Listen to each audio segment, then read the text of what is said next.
Okay, so now that we are out of the studio, I'm tempted to ask Arnab. Generally, they say that people close to you are your biggest critics.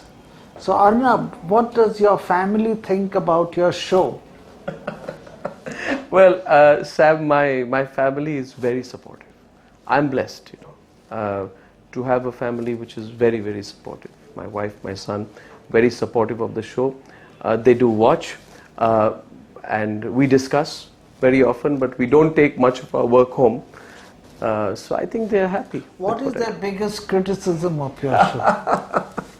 Well, you know something. As long as I don't watch my own show at home, they are fine. Oh, okay, good. But Sam, So can that's I give you a tip out here?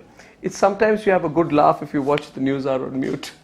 Oh, no, I haven't done that. Try that out, Sam. So, yeah, no, I think my family is very supportive, Sam. Very happy on that front, yeah. But tell me, if my wife is worried about you and your safety, as I've told you before, very often when she sees me watching you, she comments that, look, somebody is going to injure him the way he goes after people.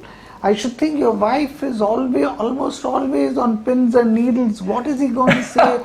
And who is he going to upset tonight? And how are they going to get back at him? Well, Sam, isn't that a concern for the family? No, Sam, I think, firstly, as I said, I have a very, very supportive family. And I wouldn't be able to do what I'm doing without my family, without my support of my wife.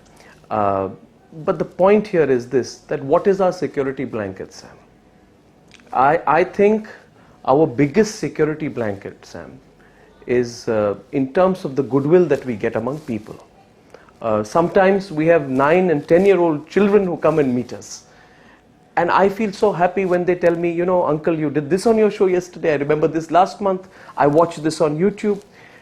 And in their feedback, I feel that this is the most strongest security blanket that we have around ourselves, the goodwill that we generate among our audiences. So I'm not scared. And generally, Sam, listen, you're this ultimate outspoken Parsi. Now, I'm not a Parsi, but I'm as outspoken. Oh, so I'm in that sense, I'm a part of your club. We do our jobs once in our life. Might as well give it our best shot. And I'm moved by the fact that maybe a few years from now, people will say that we played a good role in our country. I agree with that.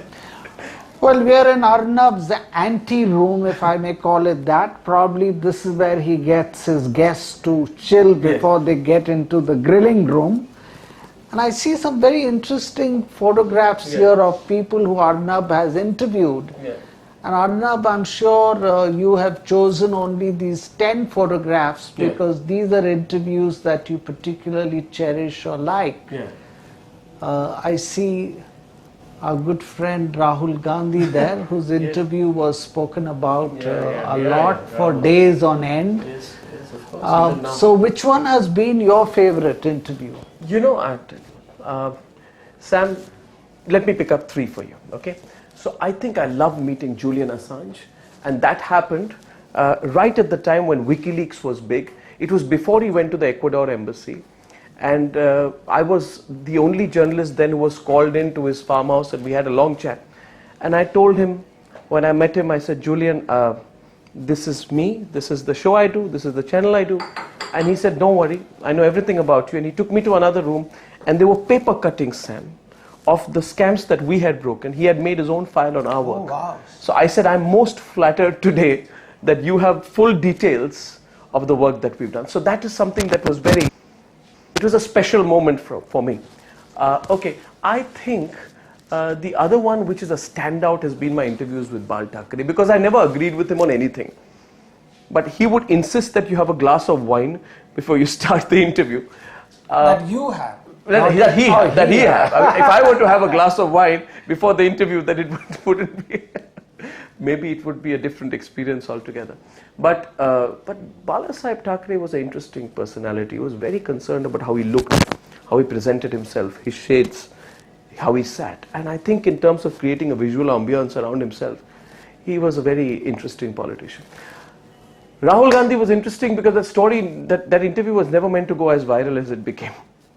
But the interview went on for much longer than I thought, Sam. It was supposed to be a 45-minute interview. Eventually, Rahul and I recorded some 85 minutes, almost twice the length. And if you notice, Sam, I speak much less than I usually do in that interview.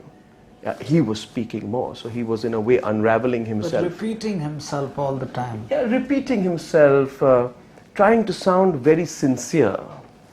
So it was okay. It was a different experience because these two pictures, I put them next to each other, Sam, Rahul and Modi.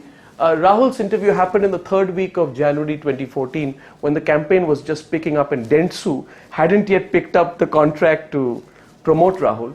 That interview with Narendra Modi happened right at the day before the last counting, the 7th of May. So in a way it was the beginning of 2014 campaign and the end of 2014. And I put those two because it reminds me of the power of our medium in determining the narrative. So I think 2014 was the first, you'll agree Sam, first television election in India. And these two interviews were sort of emblematic of that. You know, in fact, Arnab, I must say this, as you probably know, we were looking after BJP's media campaign. Yeah. And at the end of the campaign, I couldn't help, spontaneously say that our campaign has once again proven that media can move mountains. Absolutely. Because media indeed moved the needle for BJP from a somewhat negative or neutral to a resounding positive. And media achieved that, I think. Media achieved that, and television is such a transparent medium, Sam. I think nobody can be not but themselves and in front of you. we use television in a big way. Well, fantastic. But let me say one thing to my viewers. Guys, most of you probably think of Arnab as an angry young man. When you see him on screen, I can't help the feeling that he's always angry. He's angry at someone, he's angry at something.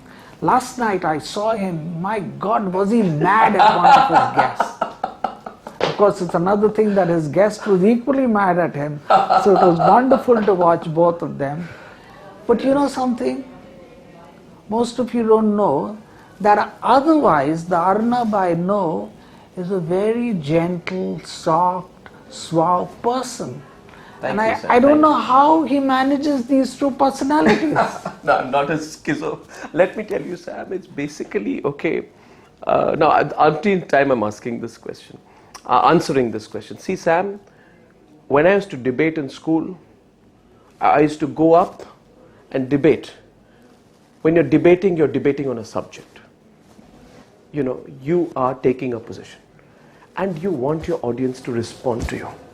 I think that dialectic, that exchange of views.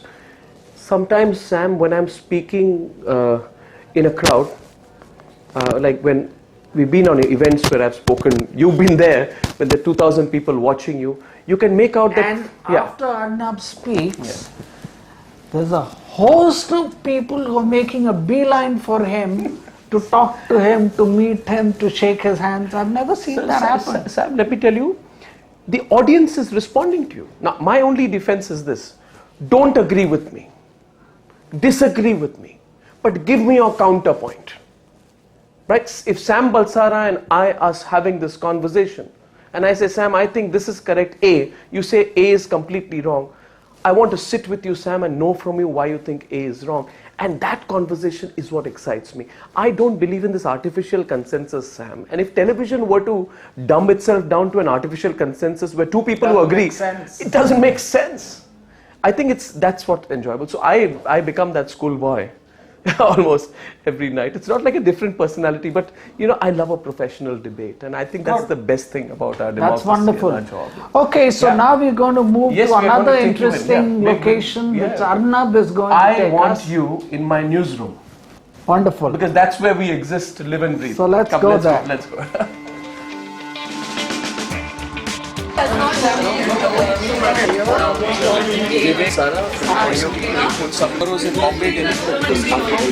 So Sam, this is part of my news article. Let me take you. database of questions. And then we compare what is But we are also moving to a tip. As I take you around and show you a bit of the news production team work. Kinds of items. Okay, Arnab, Yeah. let me ask you another question. What is your favorite quote on journalism or media or something like that that has inspired you or you think is rings so true? Well, now that's a good one, Sam. I think it's not a quote from a journalist or from a book on journalism, but Heath Ledger in Batman, Okay. the film, says that I want to introduce, I don't know the exact words, a little chaos into the system. And he says, the thing you know about chaos, it's fair. So I want to introduce a little disruption, Sam, a little chaos into the way in which we have traditionally thought of journalism in India. And I think after years of this profession being unfair to the people of this country, in terms of not representing their aspirations, for the first time we are touching their hearts. So I think it's fair in that sense. Well, since you were kind enough to show me around your newsrooms, It's a pleasure, sir. I think there's already quite a bit of chaos going on. You know something, sir. And I couldn't help thinking, someone remarked that actually we as Indians are good at surviving amongst chaos. Yes, yes. The Westerners actually get completely flustered by it. Yeah. So good. When we started this, just a small anecdote, we started this, Reuters was part of the company. It was a joint venture. So we had all the senior journalists from Reuters coming in here, and they would come out to the newspaper and say, what the hell is going on? But after a few weeks of working with us, they realized that there is a method to the madness. So I think we go with the flow. Of course, there's a process behind it, but you go with the flow every day. Arnab, right now you're consumed by what you're doing. Yes. Where is ARNAB Goswami 10 years from now? Well, certainly in this profession. In this profession? A. B. Hopefully, by the grace of God, doing the news arm. And I'd like to do that over the years till my last day as a journalist, connecting with my audiences at 9 p.m., speaking my mind and having debates. 10 years from now, breaking bigger stories, mentoring a larger group of young journalists to think radically and learning from them. So just a wider experience, but essentially the same thing. And being independent, Sam, in what I do. There must be something that disillusions you about news and the way it works. What is that? Sam, what disillusions me is when everyone thinks the same way. And when there's an attempt at making sure that everything is, almost predictable in that sense, So what disillusions me is when nobody does any contrarian thinking on a subject, and when contrarian thinking is not encouraged, when it is almost seen to be a crime to think out of the box. That's precisely, I think, what disillusions me. But at the same time, what gives me hope is the fact that you have so many 21, 22-year-olds entering our profession every day, giving it a new life. So, no great disillusionments. The biggest disillusionment when you almost got a story, but you could not put it on air because you could not find the corroborative proof. When you go to sleep thinking, I knew I should have put this story out, but I didn't get the documents or the interview or the facts to put it out. That's... Arnab, I'm told we're running out of time, Yeah. so let me ask you my last question. Today, almost everybody I know, including me, and that surprises me, is on social media. Right. And being such a public figure, That's right. why have you decided to stay away from social media? Principally because of that reason, Sam. If you are on social media, you have to engage. You can't have one-way conversations. The sum total of what I've understood.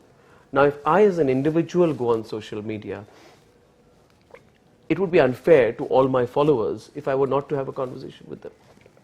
Then if I use that Twitter handle or that Facebook account to only push out information and not have a two-way conversation, it won't be meaningless. So I think since I don't have the time to do that, I'd rather stay away from it. But the news hour is on, and this time after the elections, I've started doing these Facebook chats. I think Facebook is also a very interesting medium. You know, you end up getting hundreds of thousands of people following a 5-minute conversation with you. So I'm exposing myself, Sam, a lot more on social media today than I did in the past. But I'm not getting into personal tweeting yet. Yeah. No, I can understand and appreciate. Where is the time? Yeah, but we track it, Sam. We track it all the time. We track it. Yeah. Good, great, Arnab. So thank you very much for inviting me to your studio. Sam, it's a pleasure. So viewers, I hope you enjoyed my conversation with Arnab. I must say I did, and I'm sure you did too. Do send in your feedback to Advertising Age India and tell us what you liked about the interview. Perhaps I should also tell my friends who run the advertising shows on television to rate me and tell me whether how bad a job did I do. So till we meet after a fortnight with yet another legend from our advertising, media and marketing world. Bye-bye.